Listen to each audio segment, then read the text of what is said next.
What's up, everybody? Welcome to the Kids in Comedy Halloween Pro Show. I'm very excited to be here with you guys today. I'm Luca. I'm your host. I go to college at NYU. I was also a participant of the Kids in Comedy program. I guess I'll just give you guys a quick rundown of how the program works. So these are pretty much one of the only shows on earth where kids and teens do stand-up comedy. So that's very exciting. That's very cool. And yeah, these are all, you're in for a very cool show. All these people on the lineup today are very talented. And I'm excited to get this started. These Halloween vibes, I'm in my dorm right now. I got the lights behind me. I can switch colors depending on the vibe of the joke, I guess. But no obligation to. We'll keep it blue for now. Keep it very chill. But yeah, pretty much since this is a Zoom show, no real rules like the Gotham shows. I'm sure you're all used to this by now. No need to like keep your conversations down, I guess. You can type supportive messages in the chat. I'll be checking the chat periodically. So yeah, I mean, that's pretty much it. As I said, I'm Luca. I'm a college student right now. Pandemic's been tough, I guess, for everybody. I think the hardest part for me right now is recognizing people with their masks on. Like, it's underrated how hard that is. Like, the amount of times people have come up to me in the street and they're like, hey, what's up? And I'll just be looking at them like, hey, yeah, dad? Like, I have no idea who I'm talking to half the time. It's crazy difficult.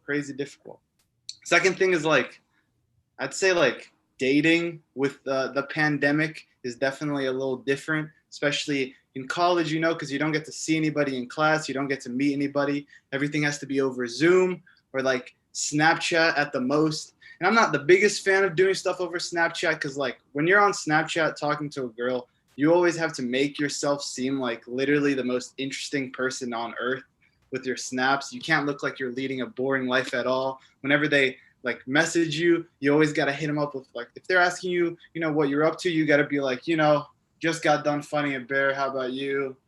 Something like that. But you can't just show like that side of yourself. You also have to show that you have a little finesse. Like, let's say they ask, oh, what are you doing? You got to hit them with the nothing much, just attempting to cure cancer, something light like that.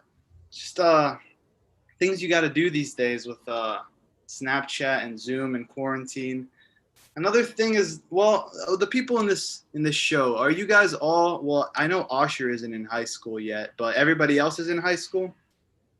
All right, we got a bunch of high schoolers having some experience being a little older than you guys. I'll give you guys some tips for going into college that I think will be very helpful. First, professors, you got to get used to like seeing professors in their natural habitat. Because in high school, like they're in that rabbit hole of school. You leave school, you never see them again. Like that's the last you're seeing of your professor. They might as well live in that school for all you know. But in college, they all kind of live in the same space. You're going to see them in some awkward positions. And I'm just saying, you got to be ready. On the first day of class, there's a good chance you might see Mr. Ang, your accounting professor, in short shorts doing Zumba at the gym. You just have to prepare yourself mentally for that.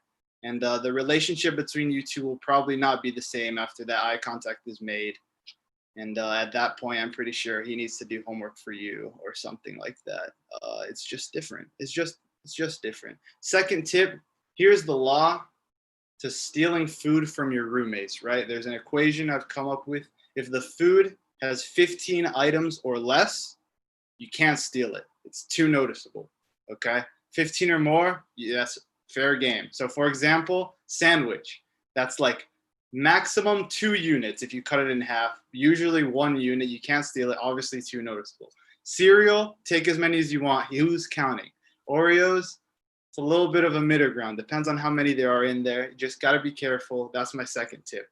Third tip, this one's more of a serious one, like this is like legit advice, right? When you're networking, you're trying to get a job, you gotta like think outside the box sometimes. You gotta take some risks and you can't give up. For example, I was applying to this job with the New York Giants. I would send my resume through this applicant tracking system. I would never get a response. I would never get past this robot.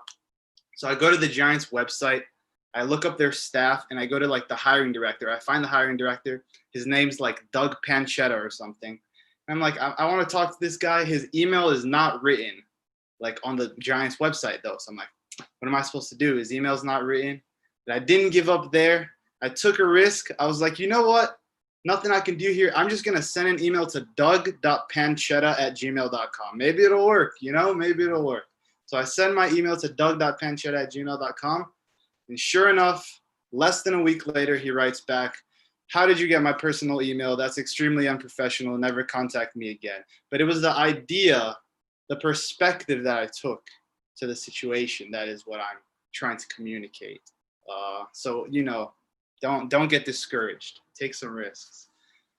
I guess, those are all my tips for you guys. It's also starting to get pretty cold.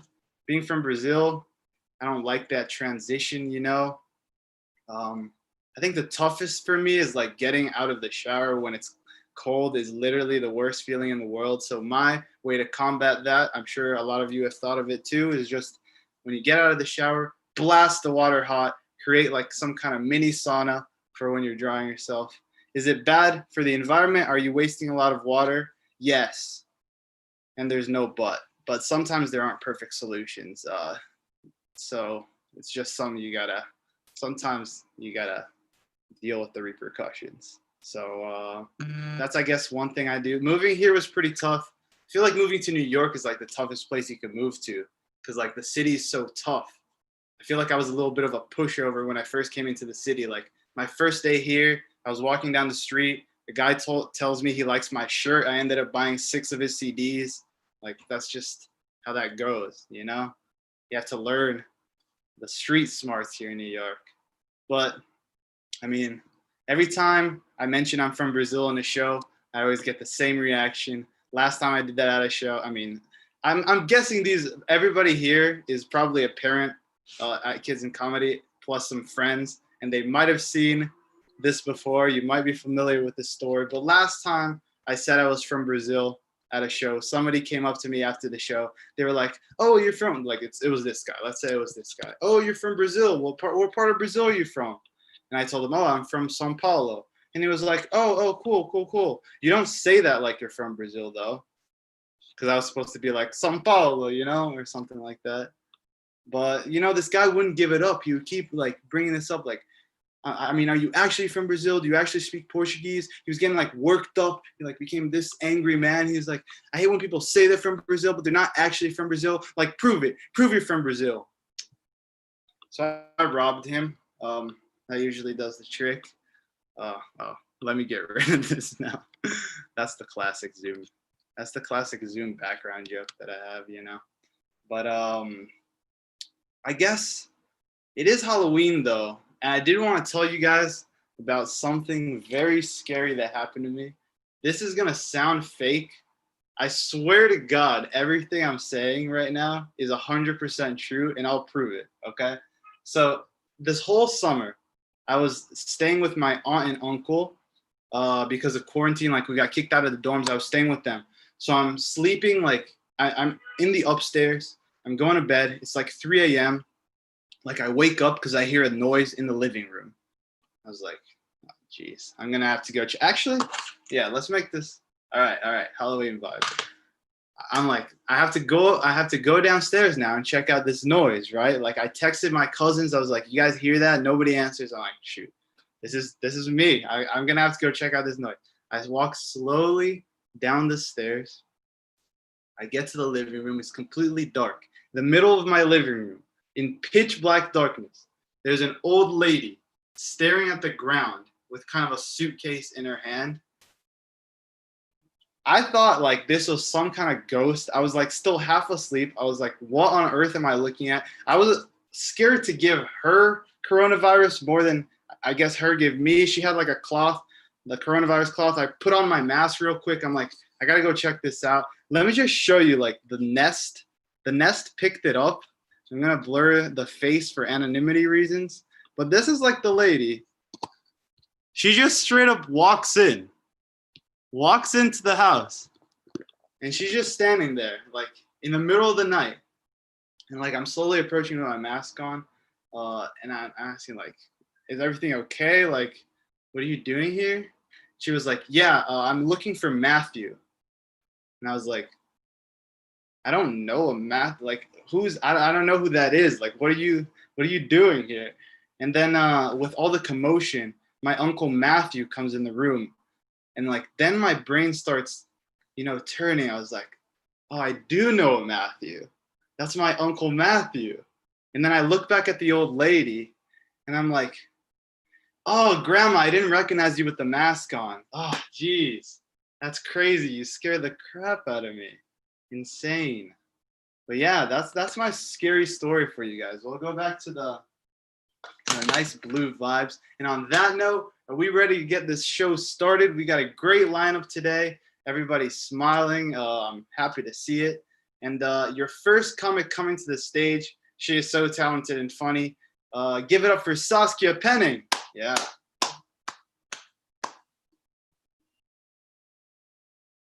Oops. Hi.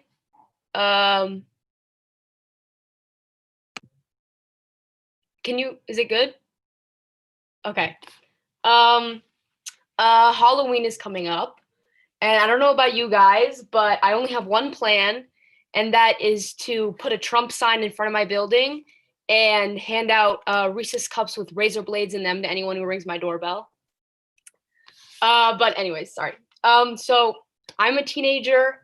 I have acne. Everyone has acne. Very common, not a big deal. However, I feel like the way you know your acne is bad is when you can read it like Braille on your forehead. And I can do that. And it's not even just like random letters or like words here and there anymore. There are full stories on my face. Like my forehead has a beginning, a middle, and an end. And it's like there's all kinds, like there's lullabies. You could definitely soothe a child to sleep just from my face. There's some fables, like my forehead has a moral lesson. And it doesn't stay the same every week either. Like it changes. Like if I'm really good one week and let's say I like help old lady cross the street or something like that, then all of a sudden I have like Psalms on my face. Like it'd be like John 13:10 here and like Matthew 12:20 on the tip of my nose. I don't really know how those work. But then if I like skip my skincare routine for like 1 week, all of a sudden I have like the 7th Harry Potter novel on my face. The worst. Yeah, it like it's not just my forehead either. Like it's all over, like, my chin, my nose, normal stuff. It kind of reminds me of one of those poems where they like arrange the stanzas in a specific way to have some like deep meaning, something like that. Basically, what I'm trying to say is my face is like an all-inclusive Barnes and Nobles. Something I really hate is when people correct your grammar over text. I hate that. It's the worst. Because, like, first of all, you're typing as fast as you can on keys that are like half the size of your thumbs, with an autocorrect that like knows all your deepest, darkest secrets. So, like, obviously, these aren't going to be like grand soliloquies to start with, but it is just so annoying. Like, I'll give you an example, right? Let's say I text my friend. I'm like, I'm at the hospital for my grandma. They're not sure she's going to make it. And all your friend text back is like, they apostrophe RE. It's the worst. I hate it. Or like, let's say you text your friend and you're like, me and my mom are at my grandma's funeral. And all your friend text back is like, my mom and I. Just so annoying. I hate it. Or just spitballing an example here. Let's say you text your friend. You're like, my grandma rose for the dead. I'm running for my life. And all your friend texts back is like, please stop texting me. I don't want to be your friend anymore. Just an example, something like that. Something I'm a teen comedian. That kind of leads to me being kind of inappropriate. And I don't wish I was less inappropriate. I like being inappropriate. But sometimes I do wish that I knew if it was worth being inappropriate in the situation. So I have an idea that I think would be really good for, people who may be a little inappropriate like me, is if they created a menu that had like all the different inappropriate jokes you could say for every situation, right? I'll give an example, just for example. Let's say you visit a grandparent with Alzheimer's, right? So then you have that situation on the menu, you have all the options.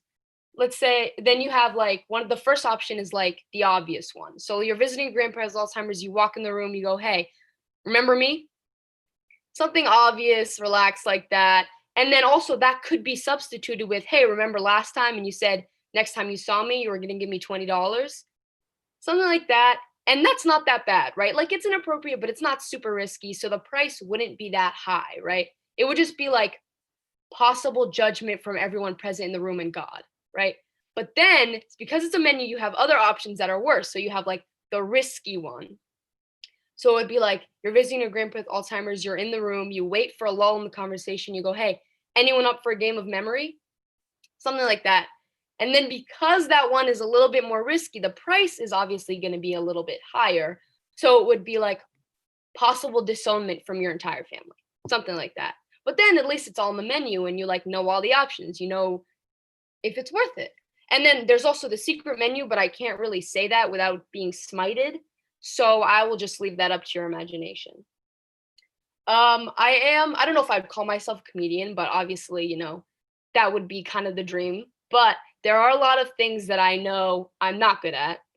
And one of those things is being a rapper. I would be a horrible rapper. It would be so bad. Nobody would like that. And I'll tell you why. All the rappers, they're so optimistic. They're so positive. They're bragging about everything they do. And I just couldn't do that. I could not lie like that. Like can you imagine my songs would just suck? Like started from the bottom, now we're meh.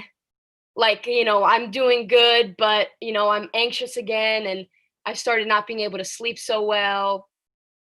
Or like 99 problems, but a significant other ain't one because I'm really trying to work on myself right now. And I think I need to learn to love me before I can really give anyone else the love they truly deserve.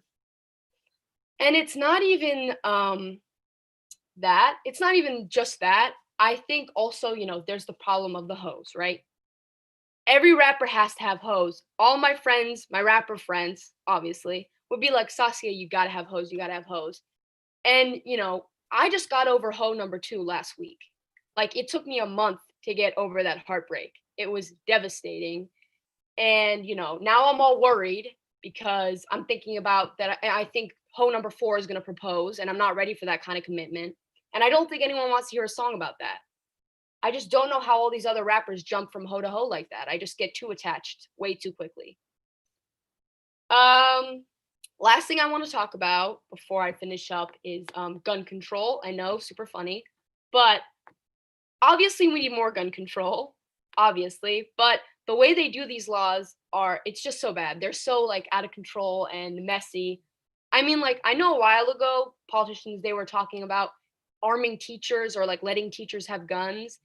And I think that is just the worst idea because I know how annoying I am in class. And it's like the last thing I need. And then also, the politicians, the people making these laws, they're adults. They don't even go to school. It's not even risky for them. It doesn't make sense. It's like if there was a sudden outbreak of robberies, but they were only happening in barbershops and they let bald people make all the rules about them. That's my set. Thank you so much. Yeah. Thanks so much, Saskia. Her rap album's dropping in a couple weeks, so make sure to stay tuned for that. And I appreciate you being able to use the word grand soliloquy in a stand-up routine. That's not something you see every day. So great job, Saskia. Next, coming up to the stage, this kid is also super funny. You guys are going to love him. Give it up for Usher Cohen. Yeah. Oh, hey, you guys. I have been on an Adele marathon since she hosted SNL last night, so it'll be good to get a change of pace and start laughing after 2 hours of crying nonstop. So, I love Halloween. Like, it's such a wholesome, family-friendly holiday. Like, dressing up, trick-or-treating, candy. My mom says that Halloween in the 80s, however, was like hell. There are a plethora of horrific examples of things that would happen during Halloween when she was a kid. Like, for example, I saw an ad for a revival of the movie Texas Chainsaw Massacre, which she informed me was actually a documentary about Halloween of 1985. And last year when there were still kids, little kids with their parents trick-or-treating at like 8 p.m., she told me that when she was a kid, kids were advised not to leave their houses after 4, lest they be pelted with eggs. So, another time she told me, like when I was a kid on Halloween, all the kids on my block would give candied apples to each other. And I was like, oh, Mom, that's really sweet. And she said, with razor blades in them. So now I'm not going to be accepting any candy this year. Recently, I started watching a TV show that is one of the pinnacles of American entertainment, The Great British Bake Off. And since I started watching the show, I realized I have kind of a instinctive well of knowledge about baking that only emerges while I'm watching the show, sort of like a Jekyll and Hyde situation, but with sponge cake. Like, for example, they'll be making like Norwegian totty scones or something, and someone will put sour cream in their scone dough, and that's when the transformation begins. Catherine, are you insane? The scones will be too moist. They'll fall apart. This is poppycock. It's ludicrous. And then when I'm baking in my kitchen weeks later and I need this knowledge, I'll forget to like put eggs in my egg souffle. But another thing I've noticed about the show is that it seems like the judges have always made up their mind about the food before they actually try it. Like they'll take one look at the beautiful fruit tart placed before them and be like, yeah, there's too much lemon in that, too much cinnamon too. It's also somehow like underbaked and burnt at the same time. It's really, really awful. It's like they have X-ray vision, but rather than using it for the powers of justice, they just use it to make people feel bad about their cream puffs. And can someone please explain to me why they're baking on the grounds of like Buckingham Palace, but they do all the baking in a tent in the middle of a field? It's like if the American show, they're baking in the White House parking lot. Recently people have been talking about how there's a lot of pressure to create artistic masterpieces during the pandemic. And sometimes masterpieces come from strange places.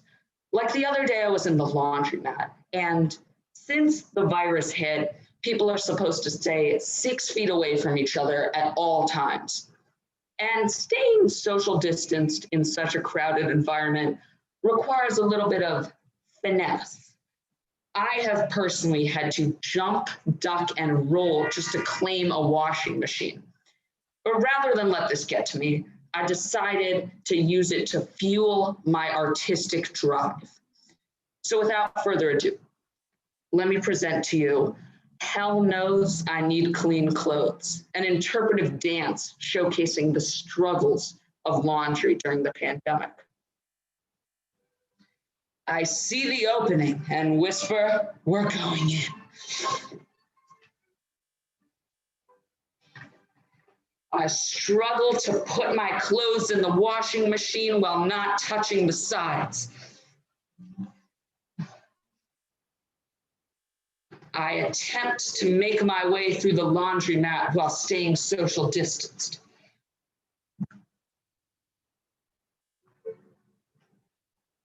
I struggle to use the change machine without using my hands.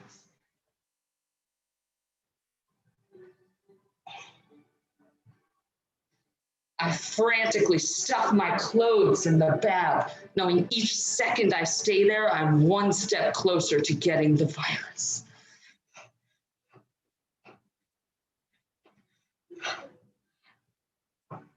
I use my bag as a shield as I make my way out of the laundromat.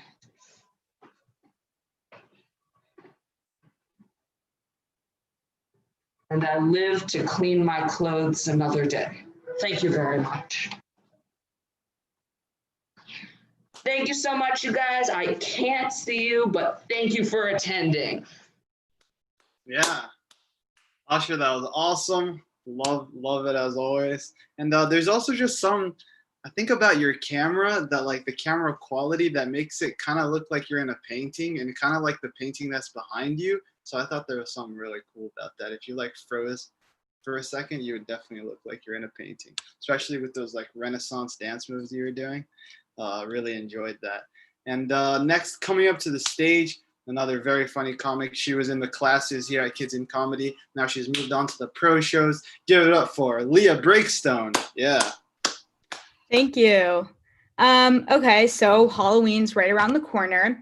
And as a teenager, Halloween is arguably the most important and defining time of your entire life. Now, Halloween in my town is so important. We have like an entire weekend called Hallow Weekend, which is essentially just like an entire weekend before Halloween, like full of parties. It's kind of like if you go, you're not like a huge loser. Like if you don't go, you are a loser. And I know like I already am a pre-established loser. However, I do try and preserve a little bit of my dignity. So in former years, you know, when there's not a pandemic, I have tried to like show my face for a decent 5 minutes during Hallow Weekend, before, you know, finding myself in a random person's basement bathroom, frantically calling my parents, you know, asking them to come pick me up. And attending Hallow Weekend itself isn't necessarily like the most important part. I feel like it's like your ticket out of Loserville is really if you post a picture on social media. So as a teenage girl, I have a lot of social media, and you know, again, to like preserve a little bit of my dignity, I do take part in the posting the group pictures on Instagram in like my costume. I wouldn't really call it a costume. It's more like half of an outfit from Lester's, you know, and it has to be a group photo though. Like, God forbid you are an independent person, like that will not pass Loserville for you. So somebody else who really enjoys social media and the broadcasting of Hallow Weekend, my grandmother. And I know what you may be thinking. You may be thinking, wow, like what a perfect opportunity to be able to like stay in contact with your grandma. But like you're very wrong, because I'm humiliated on a daily basis. So my grandma will see the picture of me at Hallow Weekend, and then she decides like, great opportunity. Let me screenshot this post and then put it on my Facebook. And then she'll put it with the caption, look at my sweet granddad at her Halloween party. What a mensch. I'm feeling so blessed. I'm not sure if mensch is the correct word to use, considering, you know, my skirt is definitely not finger's length. But then it gets better when her friends comment, I'm glad she finally found a nice group of friends after she had such a rough time socially last year. Come on, Judy, you didn't need to blow my cover like that. Jeez. Well, I guess the neurosis kind of runs in the family. You know, my mom definitely suffers from Jewish neurosis. And so this whole like quarantine thing where you're basically just like sitting at home with your thoughts and anxiety all day long, it's been really detrimental to her. Like, for example, the other day, she decided to sit me and my siblings down on her couch in the living room. And like, we kind of saw where it was going. We were like, okay, she's going to give us the talk. It's not that big of a deal. All teenagers get like the talk at some point or another. You know, everyone experiences it. Really not a big deal, you know, just getting the talk. You know, the one about tax fraud, right? Obviously, everybody receives the talk about tax fraud as a teenager. So anyway, my mom has become genuinely like convinced that my siblings and I are all 100% going to commit tax fraud in the near future. And like, tax fraud is not code word for anything. It literally means tax fraud because she has become terrified of tax fraud. It's like, it's her biggest nightmare. So anyway, we're sitting there and then she starts talking and she's like, all it takes is one little lie about taking the trash out. And then all of a sudden you're forging the numbers on your W-2 form. And the next thing you know, you're behind bars in a heinous orange jumpsuit, sharing the communal showers, all because you wanted your daughter to get into the University of Southern California. And I'm sitting there like, geez, Mom, did you commit tax fraud? A little too specific for my liking, but So clearly COVID, very detrimental for my mom. Me, on the other hand, like I've been doing well. COVID has given me an excuse to not go to the gym ever again.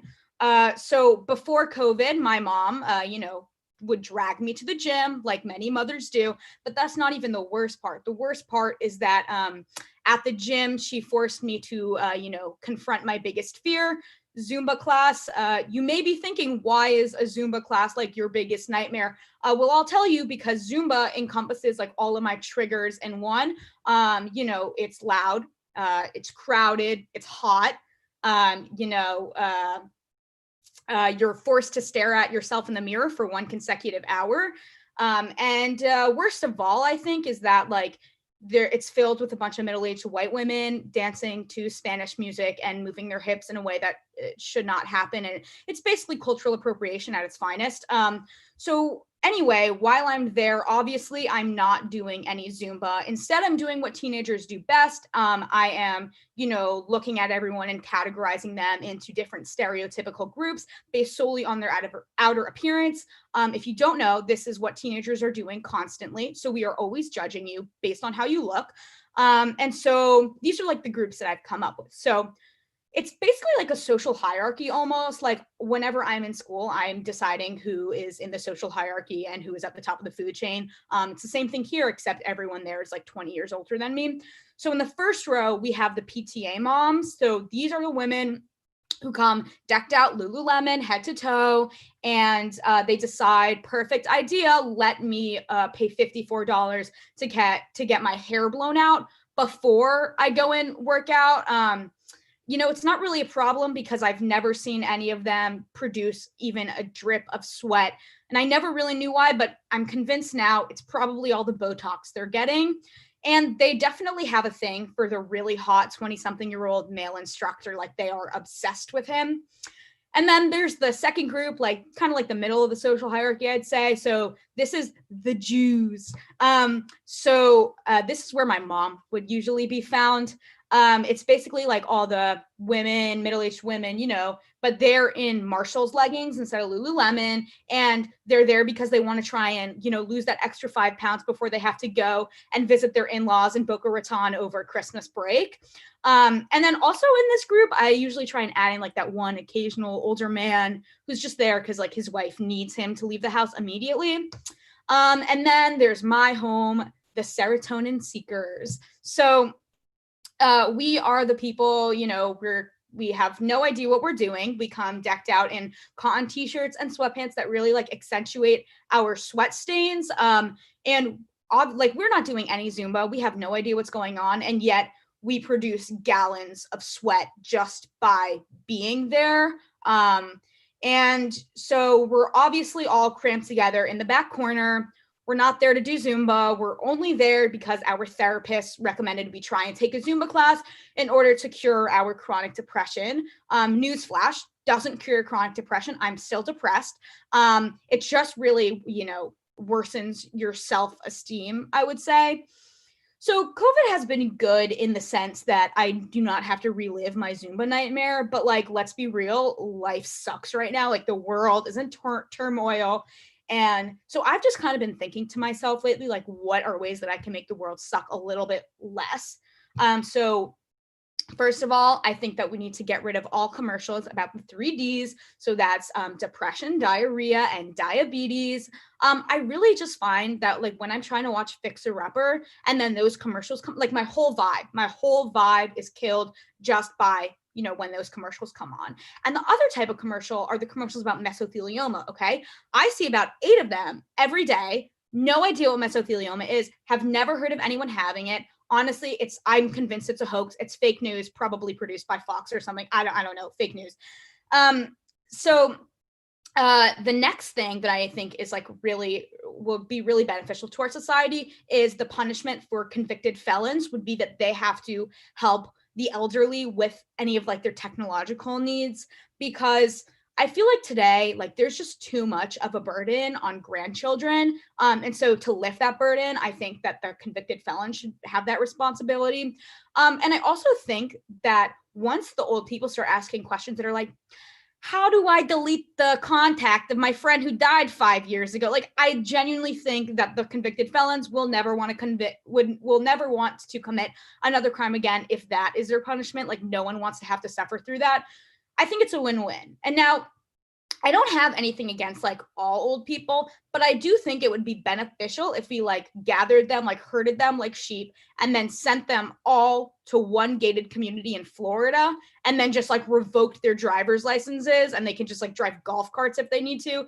Because I think that we really don't need the toxic energy of grandmothers crashing their Mercedes on the way to the nail salon. Like, we just don't need that in society right now. Like, it's really not doing anything. Like, I've been there, I've seen it, done that. Not good. And then the last thing that I think we really need to change in society right now is that we need to ban holding doors. And hear me out about this one, okay? So basically all of Gen Z has social anxiety. And holding doors to like look polite, but then the person who you're holding the door for is like a really awkward distance away. And then they have to do like that weird like run, walk, shuffle thing. I know you know what I'm talking about. And then the person holding the door is like doesn't know like if are they supposed to make eye contact or like pull the classic move of just like looking at their phone. It's just we don't need that. It would just be so much better if we just got rid of it. Obviously I've had like way too much time to think about all of these things, but I genuinely think like there are simple things that we could just implement and, you know, life would just be better that way. So I genuinely think we could make progress that way. Thank you all so much for watching. Yeah, thank you, Leah. Those are very good suggestions for the world. And thanks to all the parents. I just checked the YouTube link and you're all being very supportive in the chat. Keep that up. We appreciate it. And next, coming up to the stage, he's a veteran of the program. Very funny. You guys are going to love him. Give it up for Lev Janicki. Yeah. Hi, guys. I'm Lev.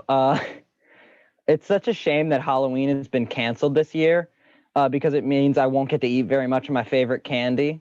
My favorite candy is this little Haribo gummy thing. I don't like it because it tastes amazing. I like it because, well, you see the bottom is brown and cola flavored, and the whole candy shaped like a bottle. And the top is clear and does not taste like cola, which really makes me want to ask the question, is the top of the candy glass flavored? I just love this idea. No, but it's such a shame that Halloween's canceled, but I think some things are made better by COVID. For example, it's much easier to talk to girls my age. I had a little bit of trouble with it pre-COVID because, well, it's their fault, not mine. You're talking to one of them and it's going great. You're just talking, having a good time. Then 3 of their friends show up out of nowhere. One of them sits on their lap. Another one's like touching their hair, and a third one's sort of standing next to her. I'm like, who are these people? And they're like, oh, this is just Tiffany and the Rebecca. And I'm like, oh, okay, cool. And then 3 more people come in, and I'm like, what am I supposed to do against this growing gang of gals, this ferocious pack of feral females? Because I can't be like, hey, can I talk to you in the corner alone, please? Because that's creepy, like really creepy. Could you imagine if guys did this? We would all get meningitis. Oh, I guess that joke held up well before COVID too. No, but I was thinking about this problem and I was watching Natural Geographic too. And then the solution hit me. You see, Natural Geographic was talking about some predator animal coming after some herd animal. And it was like the predator animal charges at full speed into the pack to separate some. And I was like, that's it. That's what I'll do. So next time I see the gang of gals, I'll just charge into them at full speed and, you know, knock a few out. That said, at school, I'm friends with a bunch of Muslim girls. I call them the gal pals. They love being called that. But one day I'm talking to my friend Nazia. We're just having a good time. And this guy MD comes by. And MD goes, why don't you two just get married already? And I've already got the perfect response to MD. I'm going to go, MD, the phrase you're looking for is, why don't you two get a room already? Get better at insults before you try them. But before I can say this, Nazia goes, ew, no. So what comes out of my mouth is, why won't you marry me right now? Is it something about how I smell? Do I smell bad? I think I smell fine. Do I not smell fine? do I need to smell better than fine? To which Nausea says, ew, again. And MD's not helping at all because he said, looks like trouble in marriage land. So I'm like, MD, it's trouble in paradise. You really need to learn these before you start saying them. So that went terribly, but I'm ready if it happens next time. You see, I've started carrying an engagement ring on me at all times. So if I'm ever talking to Nausea and MD comes, why don't you two just get married? I'll pull out my engagement ring, open it, say, MD, she's not the one for me. It's you. It's always been you. Will you marry me? So I think it's a foolproof plan. Anyway, I have a dryer. I like having a dryer, but I think it has a couple too many buttons. Like, I think I'm going to walk up to my dryer and it's go, player one, start, bonus points. Like, I'm not kidding. This thing has a dry, very dry, damp dry, extra dry. Like, what's extra dry? So dry, it's on fire. But I think damp dry is the more confusing of the two, because imagine you're going up to your dryer. You have a wet article of clothing. You put it in the dryer while it's wet. It's turning. It's done this for like an hour or so. And it comes out and it's still wet. Cool. I have two goals in life. Number one is don't be smelly, which I think I do all right at. And number two is don't be creepy. And I have my shortcomings in this one. For you see, my biggest shortcoming is that I have a Victoria's Secret Metro card. Look, I didn't ask for this thing. It's not like I pressed some ladies' underwear button on the Metro card thing. I don't want this. I have to swipe in with it. Like, and it turns heads, and not in the good way. People look at me like, what's this guy's deal? I bet he likes women's underwear a lot. I don't need that attention. Could you imagine if I got mugged? They'd be like, give me your wallet. And I'd be like, okay, but you should know it has a Victoria's Secret Metro card in it. And they're like, okay, you can have that back. And I'm like, no, please take it. It's good for 20% off one full priced item. Take it, please. There's a lot of cats versus dogs controversy in the world. I know this. You know, I can put it all to rest with one sentence, though. Your cat doesn't love you. It's just a fact. It really doesn't love you. Look, I'll prove it. Let's look at the lifespan of the cat and the dog, right? When they're both young, they're cute. Who cares? Whatever. Then they get a little older, and your cat is like, oh, you feed me. And your dog's like, I will love you forever. And then they get even older. Now you got old pets on your hands, and that's a whole other thing. But your dog's just still there like, forever. And your cat is like, oh, you're still here? Can we change that? Do you have to be here? Oh, all right, good for you. But cat people are fine at the end of the day. What I really hate is lizard people, because we all have that one friend. They have a lizard, and they're like, I have a lizard. And sometimes it's a bird, but it's usually a lizard. And they're like, I have a lizard. I'm a lizard person. I'm like above this cats versus dogs controversy. You ask me cat or dog, I say lizard because I'm a lizard. And I hate it. I'm like, they're like, yeah, my lizard, it loves me. And I'm like, no, it's literally cold-blooded. Yeah, you would get it if you were a lizard person. I don't even know how people can be cat or dog people. When you have a lizard, it just changes your life. I'm like, yeah, it eats bugs. Yeah, it eats bugs. Anyway, you guys are all invited to me and MD's virtual wedding. This is good. Thank you, Lev. That was awesome. I'll definitely be attending that wedding. Great set. And then we only have one more comic coming up to the stage tonight. Are you guys ready? Give it up for the very funny Petra Popper Friedman. Yeah. Hello. Apparently, I missed the memo that we were not supposed to dress up. I love Halloween. I'm a Duchess, Met Gala reject. I don't know. You decide. It's sad this year that I can't trick or treat because of COVID. Obviously, normally I can't trick or treat because I'm too old, and so I get weird looks. Normally this time of year I'd be going to a lot of parties. Last year I went to a real rager. I chaperoned a middle school dance. That was pretty spicy. We stayed up until 8:30. We played 2 hours of apples to apples. I wish I had something to do. Like quarantine, there's just nothing. It makes me wish that I had a pet. Because I feel like when you have a pet, at least something is happening. Something is excited to see you. I remember in elementary school, I used to have 2 fish. One was called Jackie, which was short for jack-o'-lantern. And then one was called Namey, which was short for, I don't remember the name of the other fish. And they had interesting lives. They had a little filter on top of their tank that was there to recycle the water so that if you're a negligent 4th grader, you only change the tank once a month. It doesn't just turn into like a fungus cube.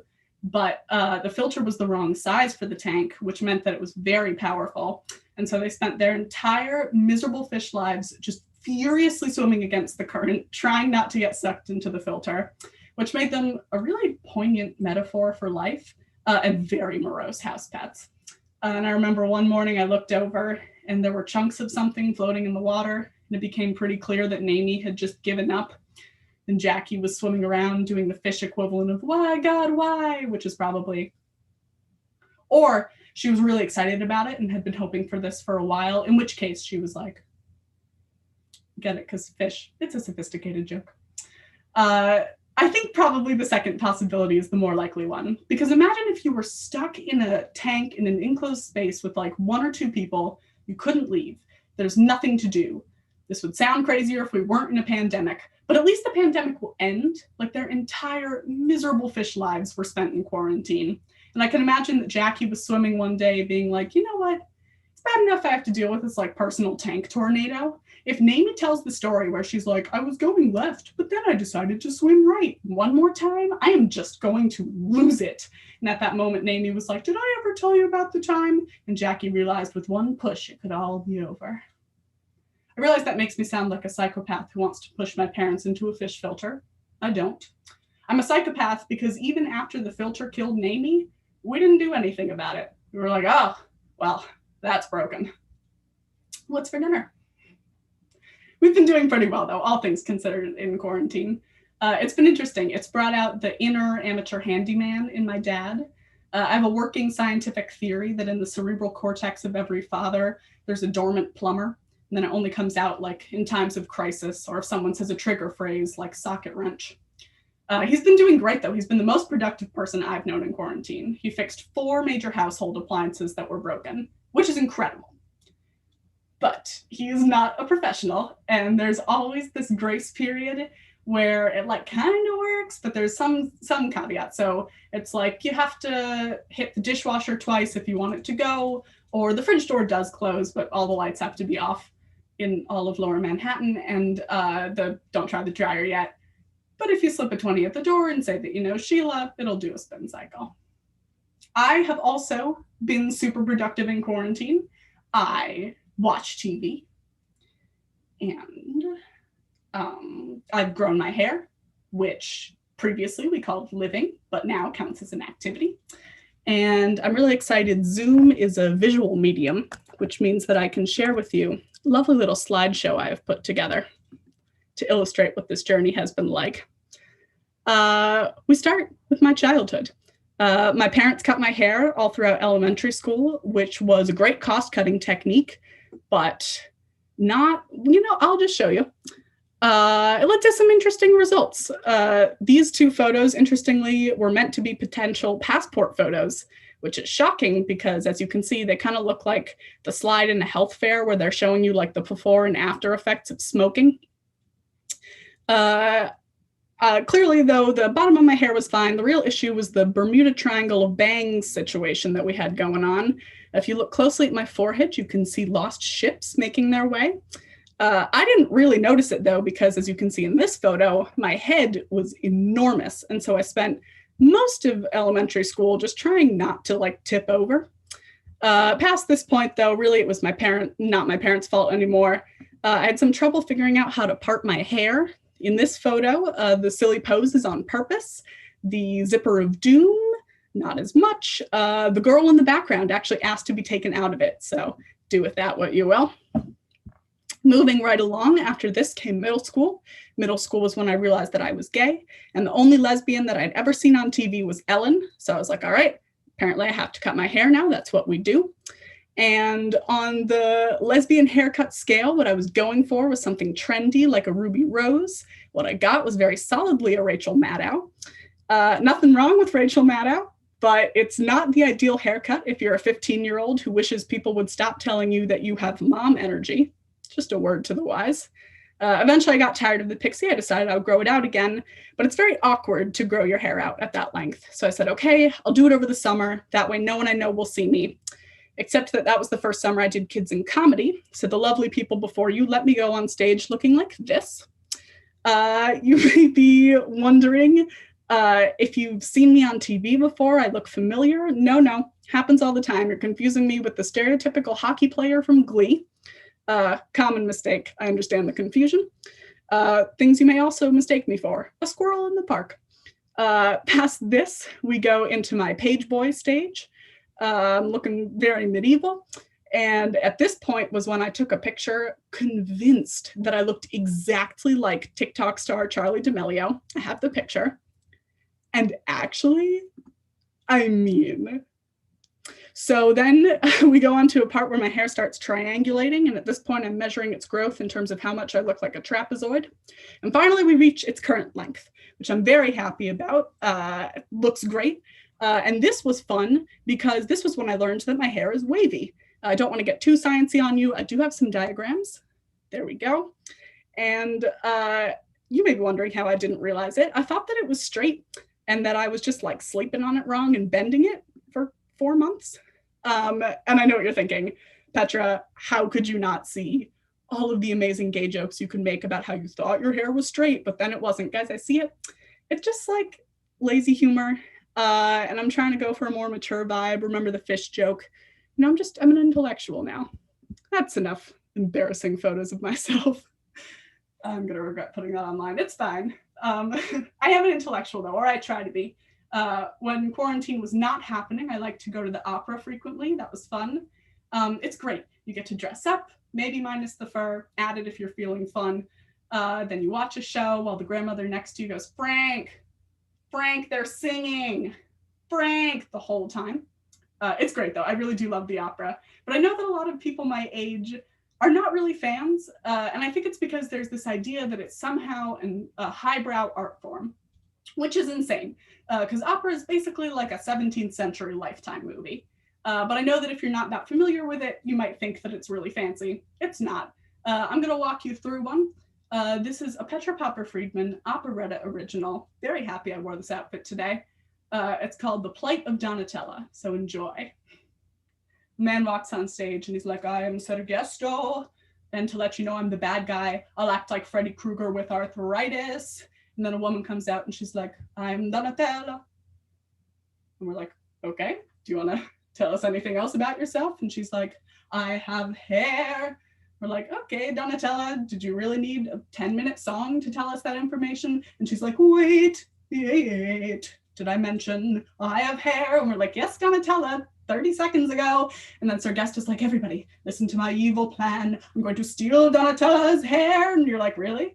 I paid $200 for this Pulitzer Prize winning storyline. And Donatella's like, oh no, my hair, I have hair. And we're like, yes, Donatella, you just told us that. And then a guy comes out and he's like, I am Martino. I'm here to save Donatella. From far away, I look like a dashing young man. Up close, I'm a middle-aged actor named Carl. And we're like, okay, Carl. And then he takes one of Donatella's hairpins and stabs Sergesto because plot.